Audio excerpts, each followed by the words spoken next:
একেবারে সহজ বেশ কুড়মুড়ে একটা রেসিপি দেখে নিন। তো প্রথমে শাপলা কেটে নেব। তো শাপলার উপরের চামচটা ফেলে দিয়ে আমি লম্বা লম্বা করে কেটে নিয়েছি। এবার কিছু টুথপিকের কাঠি নেব, টুথপিকের মধ্যে এবার এগুলোকে গিঁথে নেব। একটা কাঠিতে যতগুলো গিঁথা যায় ঠিক ততগুলো আমি গিঁথে নিচ্ছি। একইভাবে প্রথমে সবগুলো রেডি করে নেব। তো সবগুলো আমি কাঠিতে গিঁথে নিয়েছি। এবার একটা ব্যাটার তৈরি করে নেব। নিয়ে নিলাম বেসন, চালের গুঁড়া, লাল মরিচের গুঁড়া, হলুদের গুঁড়া, জিরা গুঁড়া, লবণ, আদা রসুন বাটা আর দেব পানি।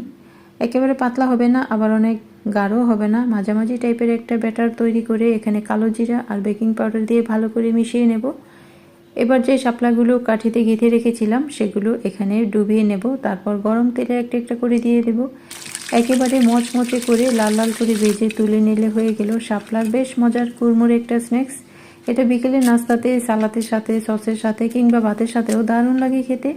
বানিয়ে দেখতে পারেন। শাপলার সিজন থাকতে থাকতে অসম্ভব মজার একটা রেসিপি। ভালো থাকুন। আল্লাহ হাফেজ।